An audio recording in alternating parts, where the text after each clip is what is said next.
Hi there, this is the second part of the Lesson 3.05 video, New Strategies. We were reading in the lesson and we left off here with Social Security. Before the Second New Deal, Americans had no national government program to alleviate the poverty of those unable to work at all. Old people struggling to pay for food and shelter after working their whole lives, husbandless mothers caring for young children, and people with severe disabilities. In 1935, the New Dealers aimed to help those and other needy people by passing the Social Security Act. To help people who had lost their jobs, the Social Security Act provided for unemployment insurance payments, funded by tax on employers. The Act went even further to create a permanent safety net for those who could not work. Under the plan, both the employees and their employers paid a tax to fund to fund modest pensions for retired people. The plan also helped support dependent mothers and children as well as the blind. The Social Security Act prompted loud criticism. Some conservatives said it would weaken individual initiative. Some liberals said it left out too many who most needed help.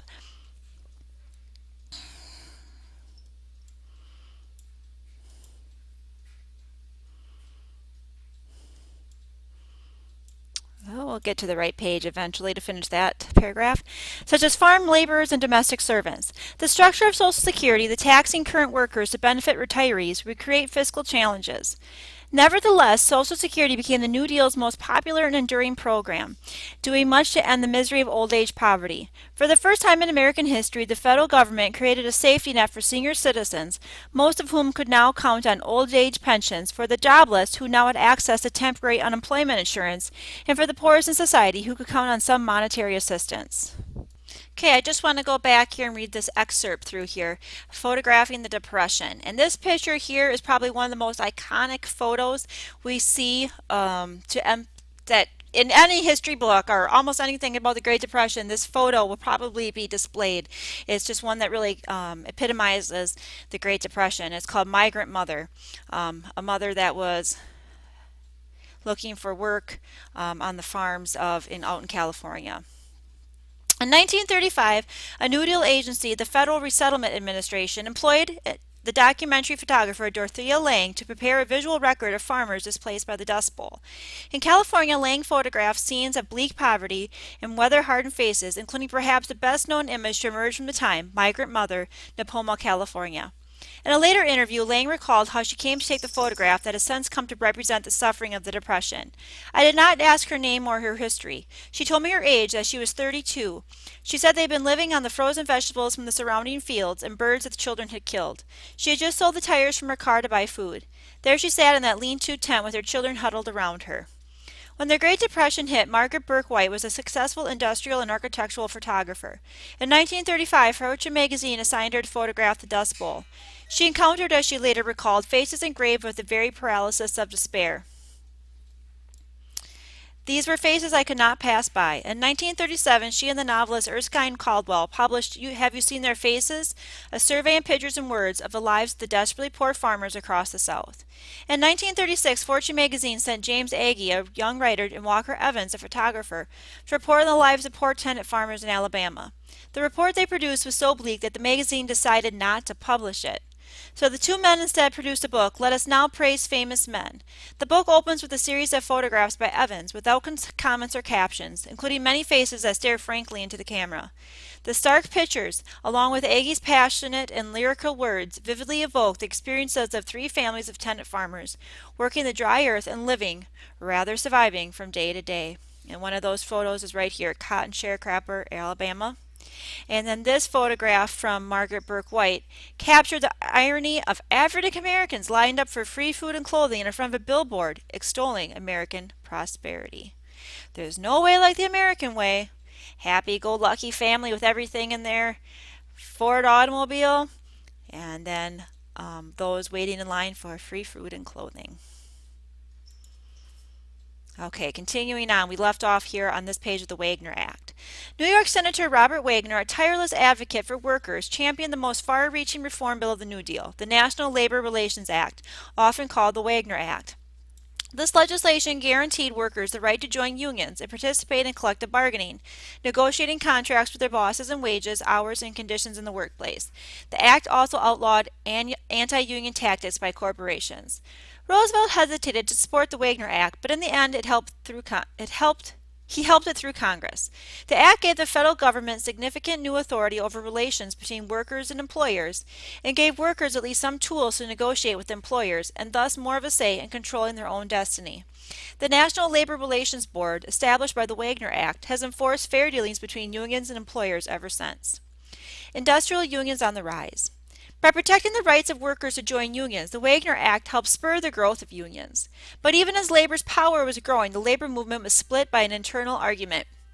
On one side was the older American Federation of Labor, the AFL, a collection of unions organized around particular types of work, or crafts, carpenters, pipe fitters, sheet metal workers, and the like. On the other side was the new generation of leaders who wanted to organize unions embracing the whole industry, such as coal, autos, and steel. Craft unions tended to be comprised of native-born Americans, while industrial unions generally drew on the millions of unskilled and semi-skilled immigrants who toiled in the country's factories and sweatshops. The conflict culminated at the AFL convention in 1935.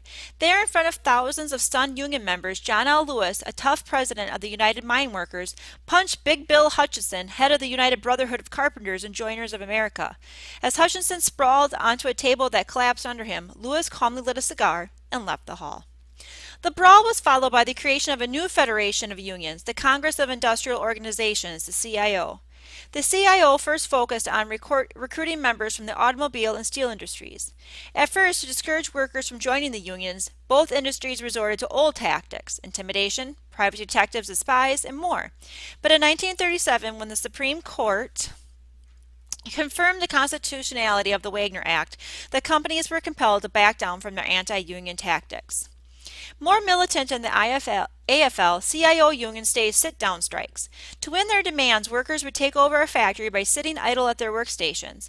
Initially, the owners fought back, sometimes using company guards to beat strikers. But in 1937, General Motors agreed to settle with the biggest of the sit-down strikes by negotiating with the United Auto Workers. United States Steel soon followed without a fight. Union membership, less than 3 million in 1933, soared to almost 9 million by 1941. The AFL and CIO would merge in 1955 to form the nation's largest federation of unions, the AFL-CIO. FDR's second term. Faced by complex and challenging economic circumstances, Roosevelt had tried to find a good balance among competing groups: industry and labor, small farmers and big farmers, big cities and rural areas. But the president's efforts altered long-standing power relationships, which led to resentment among groups that had lost power. For example, big city political bosses resented being displaced by the federal government in the role of helper of the poor, since bosses relied on trading assistance for votes. And when unions received the right of collective bargaining, many business leaders felt bitter because they had lost their exclusive power to set wages and working conditions. As the 1936 election approached, Roosevelt's opponents were accusing him of everything from inflicting class warfare to outright insanity. The 1936 landslide. To oppose FDR for the presidency, the Republican Party nominated a likable candidate, Governor Alf Landon of Kansas, who tolerated parts of the New Deal.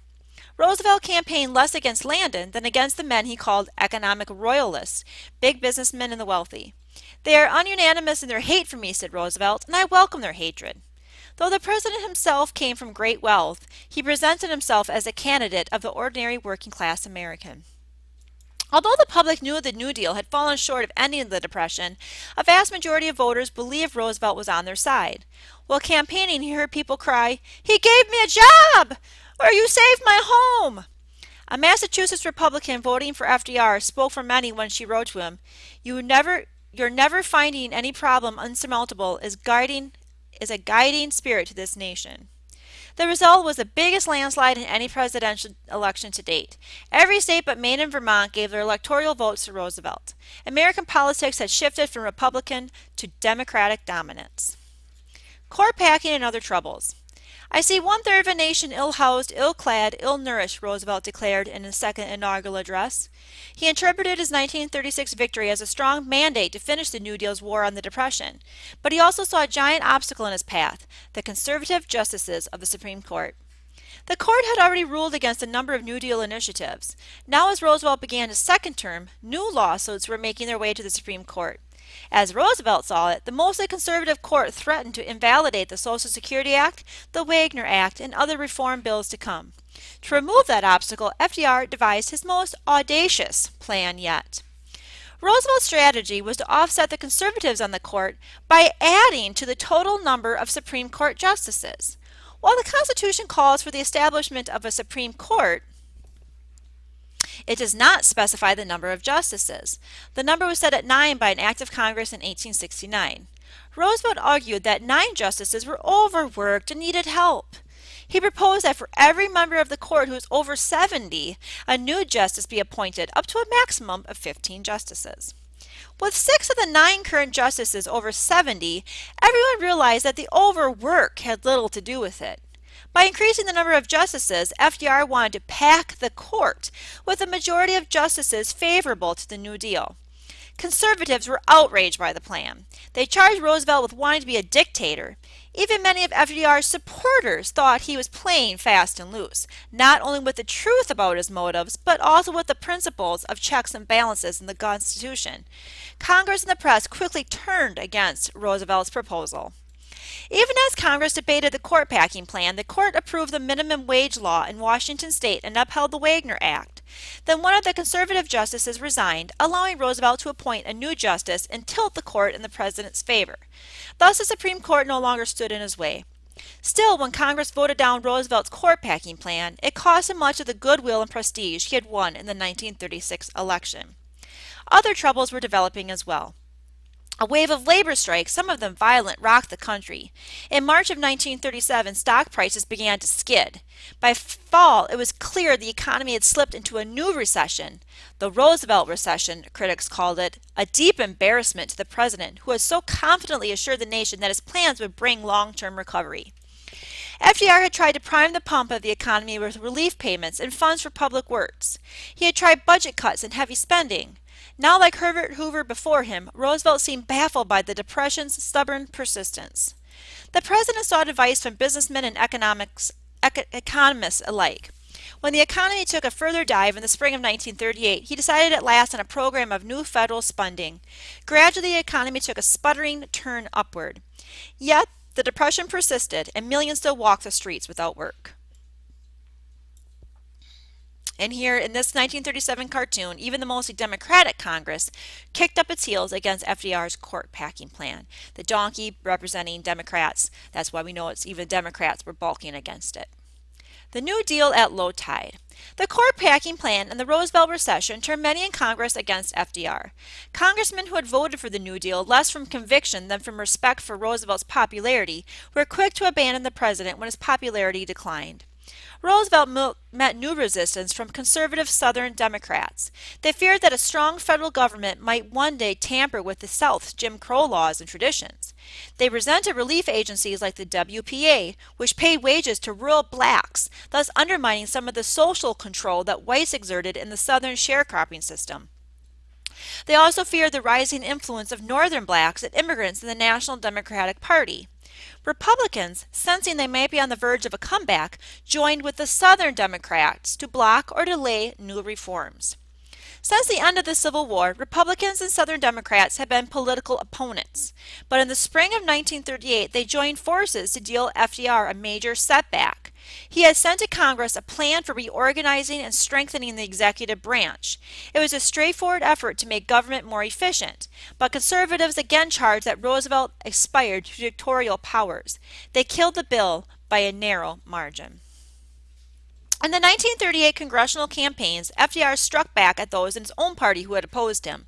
In the key Senate primaries in the South, he backed liberals against conservative Democrats, but in almost every case, the Roosevelt candidates lost. After 6 years of bold liberal legislation, the coalition that had voted for it, big city Northern liberals plus Southern Democrats, had broken down. As the 1930s came to an end, the New Deal lost support, and Roosevelt found his attention pulled away from domestic politics to a dangerous developments on the world stage. We'll stop this video here. We're not quite done with the lesson reading, but we will continue it with part 3 video.